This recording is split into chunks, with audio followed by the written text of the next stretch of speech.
Seguir a Jesus nunca foi fácil. Dos primeiros aos mais recentes discípulos, muitos já pensaram em desistir. Muitos se omitiram, outros não. Você já imaginou se Pedro, João, Tiago, Paulo e outros cristãos tivessem se omitido? Será que o Evangelho de Jesus chegaria onde chegou? Deus não escolheu anjos. Deus não escolheu igrejas nem denominações. Deus não escolheu a IBAB. Deus escolheu você. Quando um faminto cruza seu caminho, Deus espera que você faça algo. Quando um desamparado cruza seu caminho, Deus espera que você faça algo. Ou você acha que outra pessoa pode fazer o que só você foi chamado para fazer? Deus conta com você, mas sem você, Ele ainda é Deus. O seu irmão não.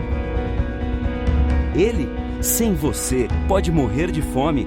Ele, sem você, pode ser a próxima vítima da injustiça. Chega de esperar pelos outros.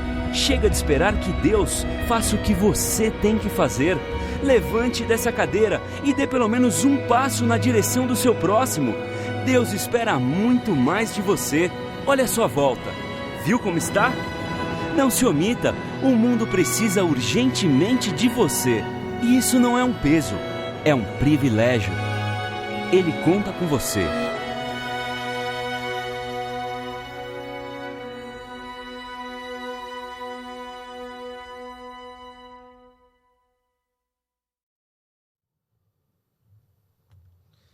Boa noite a todos, graça e paz de Jesus. Nós vamos ler a palavra de Deus no Evangelho segundo São Mateus, capítulo 26. Evangelho segundo São Mateus, capítulo 26. Estamos nesta noite, mais uma vez, celebrando a Santa Ceia, a ceia memorial, a ceia em memória de nosso Senhor Jesus Cristo. E leio no Evangelho segundo São Mateus as palavras de Jesus, enquanto celebrava a Páscoa com os seus discípulos. A Páscoa era um memorial pela libertação do povo de Israel do Egito após 420 anos de escravidão. Israel foi liberta, período no tempo de Moisés, e depois, então, foi instituído este memorial, e todos os anos, uma vez por ano, Israel celebrava em memória de sua libertação. E nesse momento da Páscoa, enquanto comiam a Páscoa, versículo 26, Jesus tomou o pão, deu graças, partiu-o e o deu aos seus discípulos, dizendo: tomem e comam, isto é o meu corpo. Em seguida, tomou o cálice, deu graças e o ofereceu aos discípulos, dizendo: bebam dele todos vocês.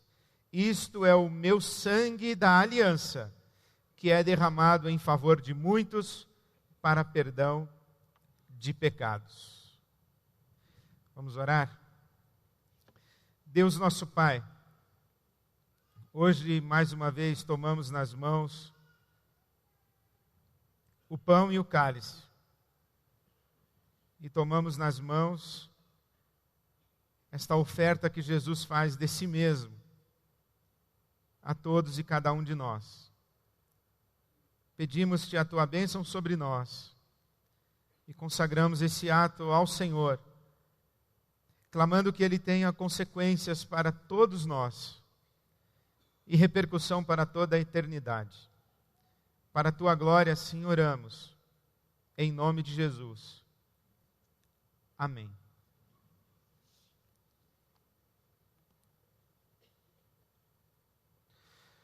O Senhor Jesus escolheu ser lembrado pela sua morte. Na verdade, não apenas ser lembrado pela sua morte, mas também ser lembrado pela nossa inclusão na sua morte e na sua ressurreição. Quando faz o anúncio da renovação da aliança de Deus com o seu povo, estabelecendo esse novo critério, não apenas o sangue dos animais que eram sacrificados na religião de Israel, mas agora Ele mesmo, Jesus, o Cordeiro de Deus que tira o pecado do mundo.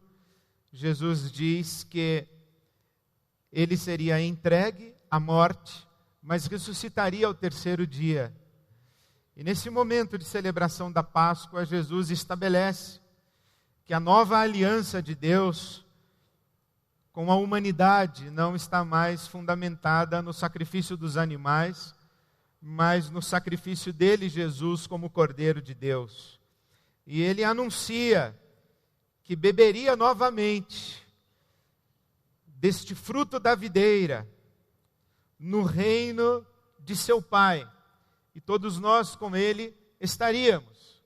Portanto, é que Jesus escolhe esse memorial, em que fala da sua morte, mas semeia nos nossos corações a esperança da ressurreição. E no outro memorial que Jesus estabelece, quase que como um rito de iniciação, ele também escolhe como figura a sua morte e a nossa participação na sua morte e também na sua ressurreição, porque esse é o batismo. Quando somos imersos nas águas, isto representa que nós estamos sendo sepultados com Jesus, e quando somos retirados das águas, isto representa que assim como Cristo Jesus ressuscitou dentre os mortos, também nós com Ele ressuscitamos. Por isso é que estas duas celebrações que são próprias da nossa experiência cristã, e estas duas festas que poderíamos dizer oficiais, instituídas pelo nosso Senhor Jesus, a saber, o nosso batismo nas águas e a nossa participação na Eucaristia, na ceia memorial, essas duas festas, essas duas celebrações apontam para a morte e a ressurreição de Jesus. E a morte e a ressurreição de Jesus são, portanto, os fatos determinantes da nossa experiência com Deus. E é por isso que os intérpretes da Bíblia Sagrada se debruçam sobre a cruz do Calvário para tentar interpretá-la, compreendê-la, entendê-la. Por que foi necessário Jesus morrer? Para que Jesus morreu? Quando nós fazemos a pergunta, por que? Estamos olhando para trás. Quando fazemos a pergunta, para quê? Estamos olhando para frente. Por exemplo, por que você veio aqui hoje à noite?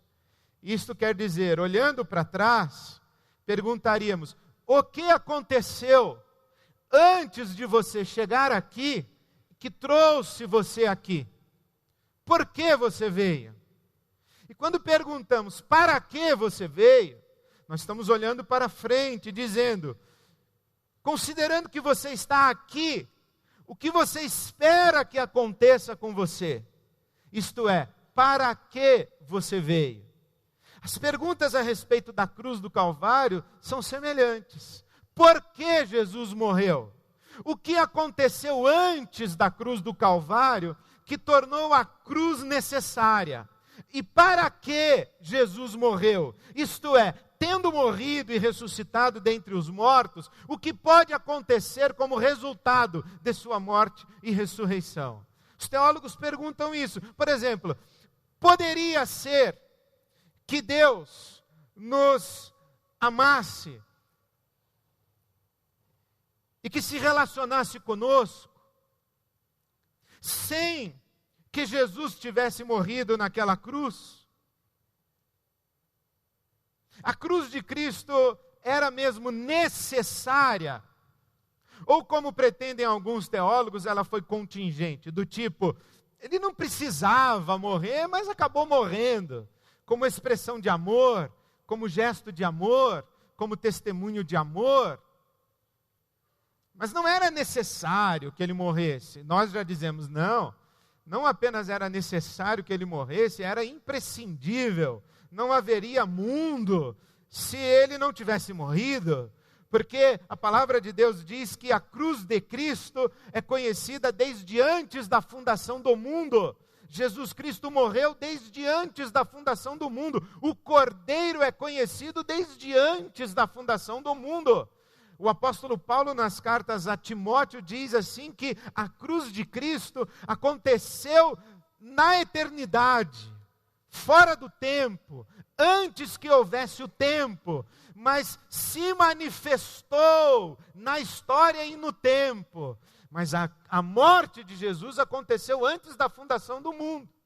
Por isso é que Deus só pôde dizer haja luz, porque antes disse haja cruz. É a cruz que sustenta a criação e é a cruz que mantém em vida a criação. Bom, mas eu não entendo nada disso. A eternidade, o tempo, a física e a metafísica. Quais são as cláusulas de necessidade e contingência da cruz? Você vai falar, pastor, não entendi nada.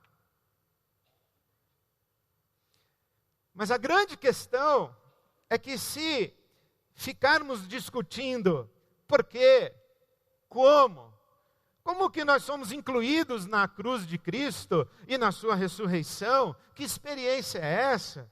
Se ficarmos discutindo estas coisas, que aliás são discussões absolutamente relevantes, necessárias, inteligentes, interessantes, fundamentais da nossa fé, por que morreu Jesus?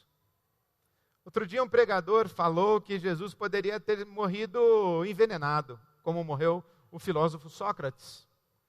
Ou poderia ter morrido com uma facada. Nós dizemos, nada disso.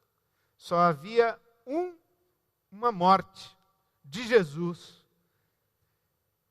a se encaixar no projeto eterno de Deus, que era a morte de cruz. Mas eu não entendo isso. Ok, tem muita coisa que você não entende, mas uma coisa você vai entender.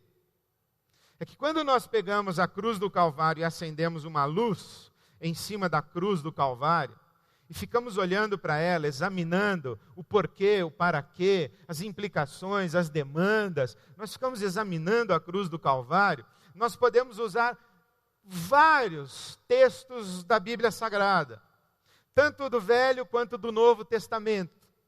Podemos pegar as profecias messiânicas e acender sobre a cruz do Calvário, e podemos pegar os textos do Novo Testamento, acender sobre a cruz do Calvário, e eu escolhi nessa noite acender um texto sobre a cruz do Calvário, que é a palavra do apóstolo Paulo, na segunda carta aos Coríntios, o capítulo 5, os versos 14 e 15.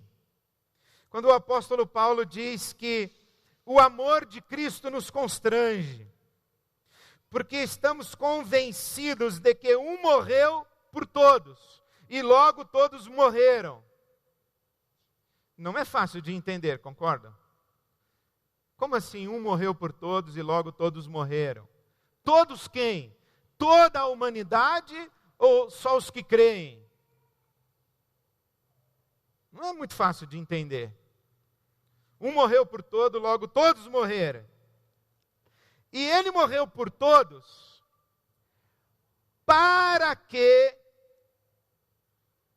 aqueles que vivem já não vivam mais para si mesmos, mas para aquele que por eles morreu e ressuscitou. Para que Jesus morreu? Para que você não viva mais para você mesmo, para você mesma, mas para Ele, Jesus, que por você morreu e ressuscitou. Isso está claro na Bíblia Sagrada. E diz assim que ali na cruz do Calvário estava Jesus morrendo, E se você olhar bem para a cruz do Calvário e trocar olhares com Jesus do alto da cruz do Calvário, os olhos de Jesus estarão declarando amor por você. Ele estará dizendo: eu estou aqui porque eu te amo. Eu estou aqui por você. Eu estou aqui para você.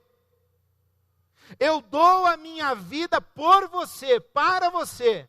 O que me trouxe aqui, Jesus, o que trouxe você à cruz? Ele olharia para trás e diria assim: sabe por que eu cheguei aqui? Sabe o que aconteceu antes de eu chegar aqui e que me trouxe aqui? Sabe por que eu cheguei aqui? Ele diria: porque eu amei você com amor eterno. Antes da fundação do mundo eu amei você. E vim aqui da eternidade para a história, para o tempo, para essa cruz, para abrir os meus braços e derramar a minha vida por você, para dizer: eu amo você. E tenho uma vida diferente para você. Essa vida diferente que Jesus tem para nós, inclusive ele disse: eu vim para que tenham vida e vida completa. Essa vida diferente que Jesus tem para nós, a Bíblia Sagrada vai usar várias expressões: redenção, salvação, libertação, cura, restauração. Eu tenho uma vida nova para você. Eu tenho um outro jeito de vida para você. E se é verdade que a celebração da Páscoa é uma celebração da libertação da escravidão do Egito, é também verdade que o Cordeiro de Deus, que tira o pecado do mundo e que morre na Páscoa, também nos oferece uma liberdade, a liberdade de amor, ou a liberdade do amor. Porque das luzes que iluminam a cruz do Calvário e tentam discerni-la, é muito linda a luz que Santo Agostinho acendeu sobre a cruz. Ele disse: somente no amor podemos ser livres. Somente no amor podemos ser livres. E qual é a nossa prisão? Qual é a nossa maior prisão? Qual é o seu maior inimigo? Seu maior adversário? É você mesmo. É você mesmo. Qual é o ídolo que escraviza você? Atende pelo nome de eu. Qual é a nossa grande escravidão? É a nossa necessidade, quase que absoluta, de que todas as nossas vontades, os nossos desejos sejam satisfeitos. Qual é a grande fonte das nossas angústias, desgostos e, quem sabe, sofrimentos? É que nós desesperadamente desejamos satisfazer a nós mesmos acima de tudo e de todos. Esse é o nosso grande problema. Por isso é que no amor nós somos livres. Porque amar é não pensar em si mesmo.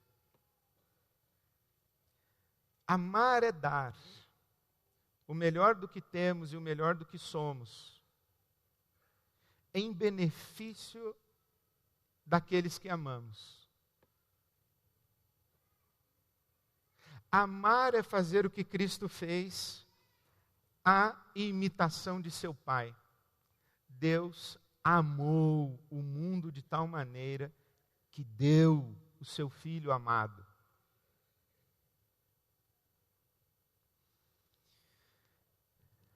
Daí que o apóstolo Paulo diz: como podemos desconfiar do amor de Deus, se Deus nem mesmo ao seu próprio Filho poupou, como não nos dará também com Ele todas as coisas e pela graça? Porque amar é dar o melhor do que temos e o melhor do que somos em benefício da pessoa amada. E para uma mente pouco avisada, que pensasse, por que Deus não deu a si mesmo, deu o Filho dele? Primeiro que nós podemos discutir uma outra discussão que é de difícil entendimento, que é, Deus é triuno e quando o Filho morre, também morre o Pai. Mas não vou entrar nessa discussão. Vou apenas dizer o seguinte, que para um pai que ama, o bem maior não é a sua própria vida, é a vida do seu filho. Por isso não tenho dúvidas que Deus deu o melhor de si por nós, dando o seu Filho. Deus amou e deu. Assim também Jesus. Jesus diz, a minha vida ninguém tira de mim, eu de mim mesmo a dou. Eu, diz o apóstolo Paulo,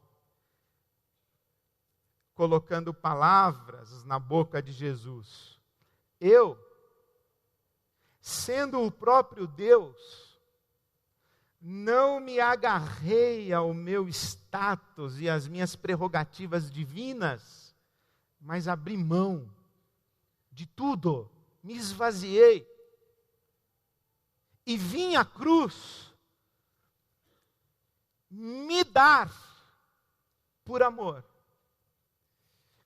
E é nessa experiência de amar que somos livres. Por isso é que o apóstolo Paulo diz que o amor de Cristo nos constrange. É como se Jesus dissesse, eu aqui sou livre, livre em amor, mas você não é livre. Mas se você responder ao meu amor e amar, então você será livre. Se o meu amor alcançar você, e você for transformado pelo meu amor, em alguém capaz de amar, não só a si mesmo, então você será livre. E constranger é uma palavra muito importante na Bíblia Sagrada. Porque constranger é deixar alguém numa situação tal, em que diante de um pedido, esse alguém ou diz sim, ou rompe a relação em definitivo. O constrangimento não é assim, eu não posso fazer isso, mas eu posso fazer qualquer outra coisa que você pedir. Ou, o constrangimento não é, eu não posso fazer isso hoje, mas talvez amanhã eu possa, ou a semana que vem. O constrangimento é mais ou menos assim como o apóstolo Paulo fez com Filemão, quando mandou uma carta pelas mãos de Onésimo. Onésimo era um escravo de Filemão, um escravo fugitivo, que tendo sido capturado, deveria ser castigado, talvez até a morte.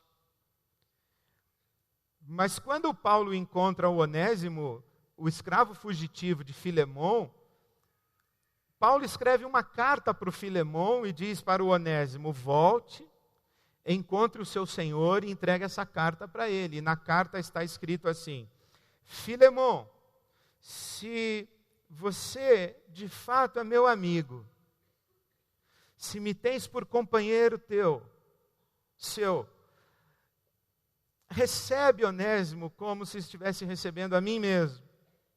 Em nome da nossa amizade, do amor que temos um pelo outro, recebe Onésimo, teu escravo fugitivo, como se ele fosse eu.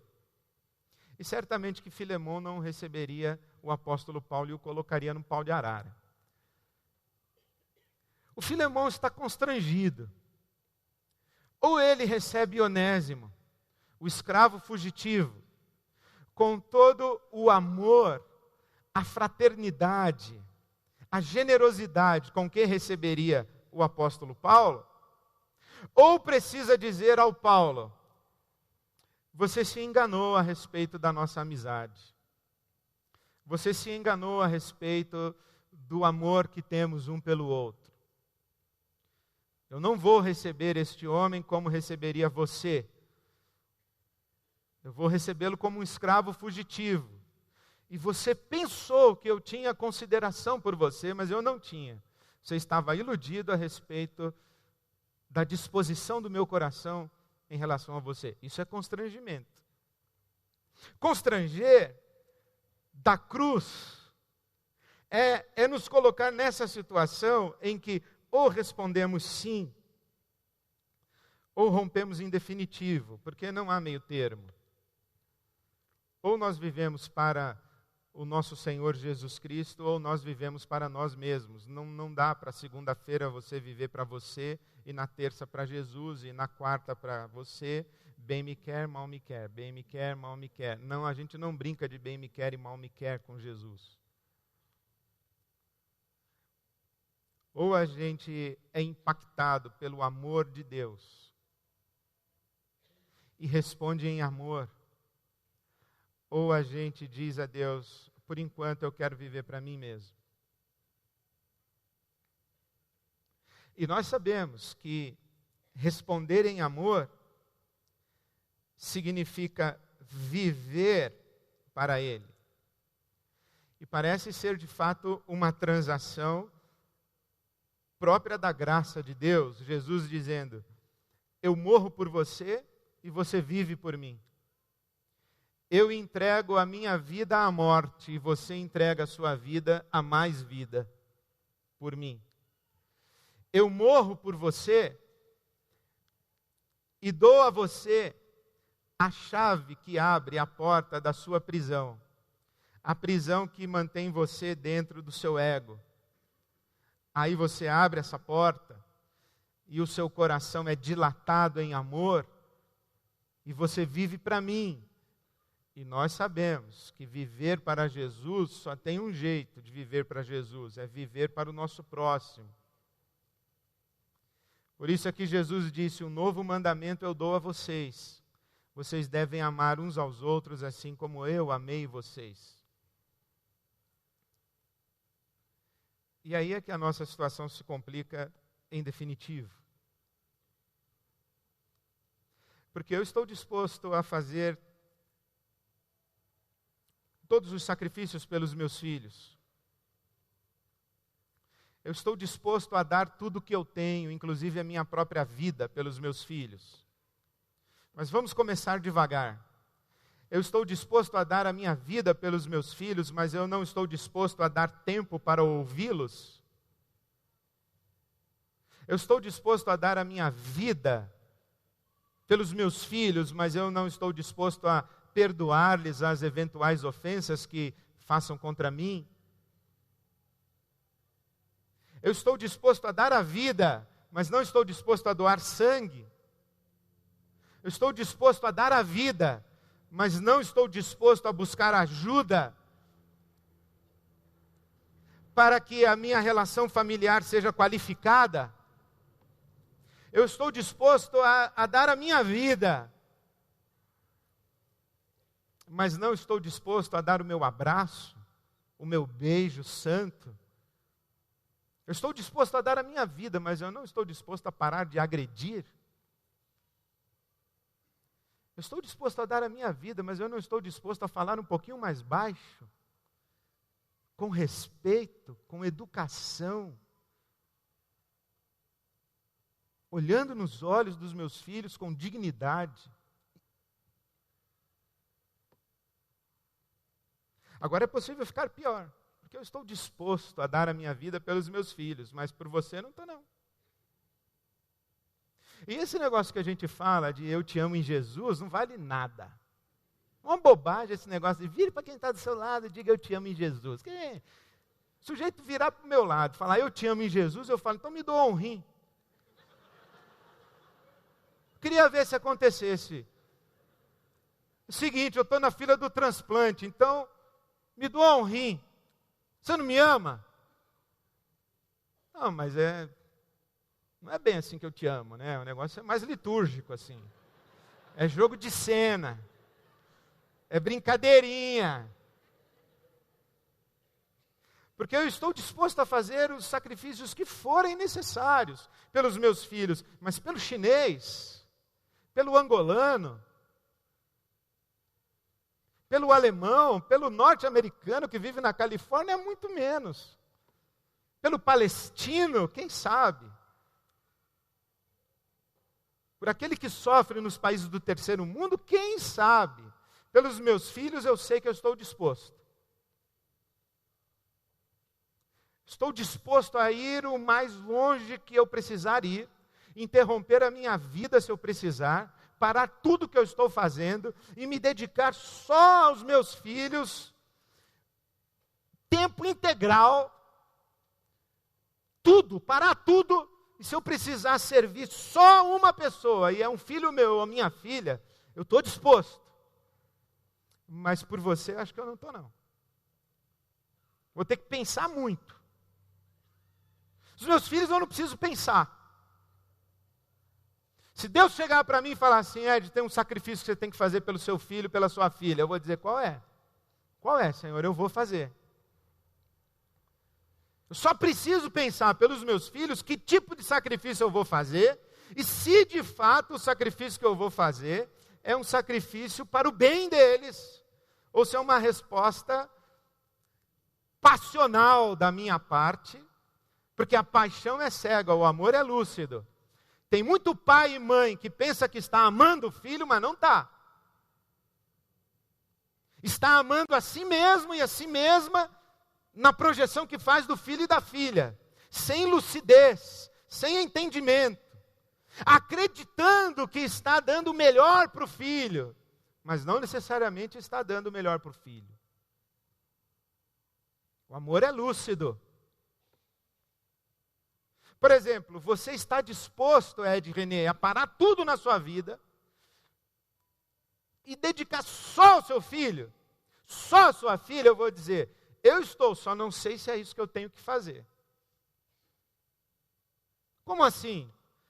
Talvez o que eu tenha que fazer seja ficar aqui na varanda da minha casa, olhando a estrada, esperando meu filho ou minha filha voltar. E não ir lá atrás dele, atrás dela. E se você é pai, se você é mãe, você sabe que dói muito mais ficar sentado esperando ele voltar do que ir atrás dele.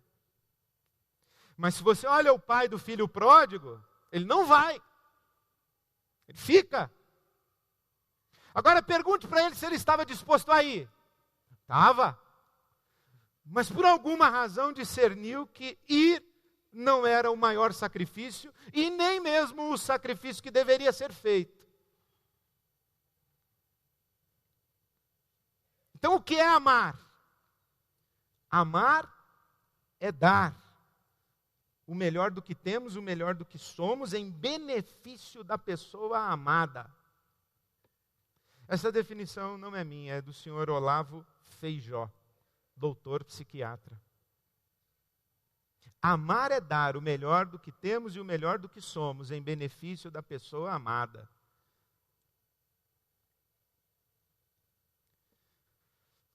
E isso muda completamente a cruz de Cristo e a nossa resposta à cruz de Cristo. Muda completamente a maneira como compreendemos o Evangelho e como nos aproximamos da Santa Ceia nessa noite. Por quê? Porque para a maioria de nós, nos foi ensinado que nós temos que aceitar a Jesus como nosso Salvador para que a gente possa ir para o céu depois da morte. Você quer aceitar Jesus como seu Salvador? Assim você não vai para o inferno, você vai para o céu. Quando você morrer, você vai para o céu. Bom, é legal essa história de céu, inferno, aceitar Jesus como Salvador. Eu me converti assim.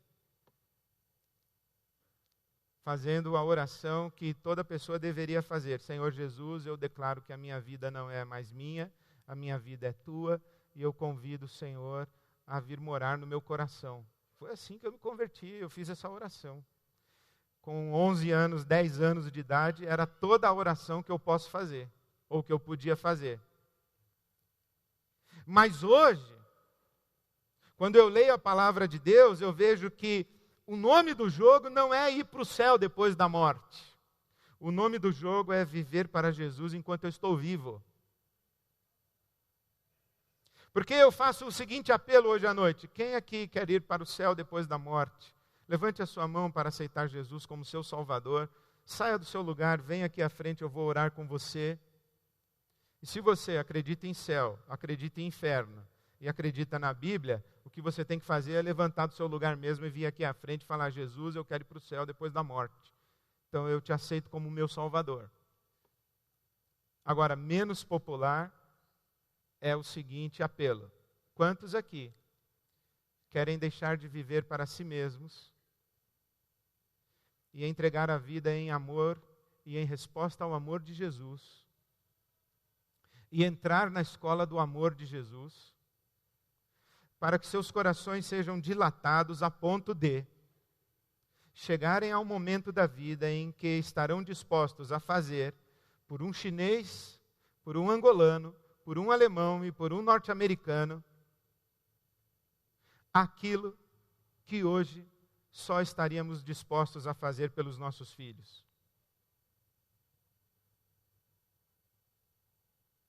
Se você perguntar para mim se eu entreguei minha vida a Jesus, eu vou dizer sim.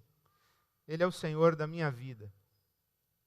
Mas se você perguntar para mim em que estágio eu estou da escola do amor, eu vou dizer: vamos mudar de assunto. Eu conto nos dedos das minhas mãos, muito provavelmente, as pessoas pelas quais eu estou disposto a fazer sacrifícios nas mesmas proporções dos sacrifícios que estou disposto a fazer pelos meus filhos. Mas uma coisa eu sei: viver para Jesus é viver com esse compromisso de dizer: Senhor Jesus, a minha vida não é mais minha, é tua. E eu não vivo mais para mim mesmo, eu vivo para o Senhor. Eu vivo para servir ao Senhor, fazer a tua vontade. E Jesus então olharia para mim e diria: a minha vontade é que você ame os seus irmãos como eu os amo. Mas tem que doar rim para eles? Talvez Jesus, pela sua misericórdia, dissesse: não, meu filho, ainda não. Hoje basta você doar sangue essa semana. Quem sabe você começa doando sangue. E doando sangue não para um familiar seu, nem para um amigo seu, nem para uma pessoa da igreja. É entrar num hemocentro e dizer assim: eu vim doar sangue. Para quem? Para qualquer pessoa que precisar. Eu vim doar sangue.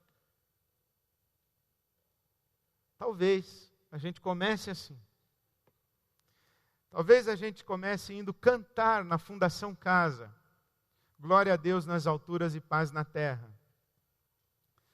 Até o dia em que a gente descobrir que um daqueles meninos para quem fomos cantar, a quem fomos expressar o amor de Deus, a quem fomos abraçar, foi o menino que matou a prima num assalto seguido de morte na esquina do bairro.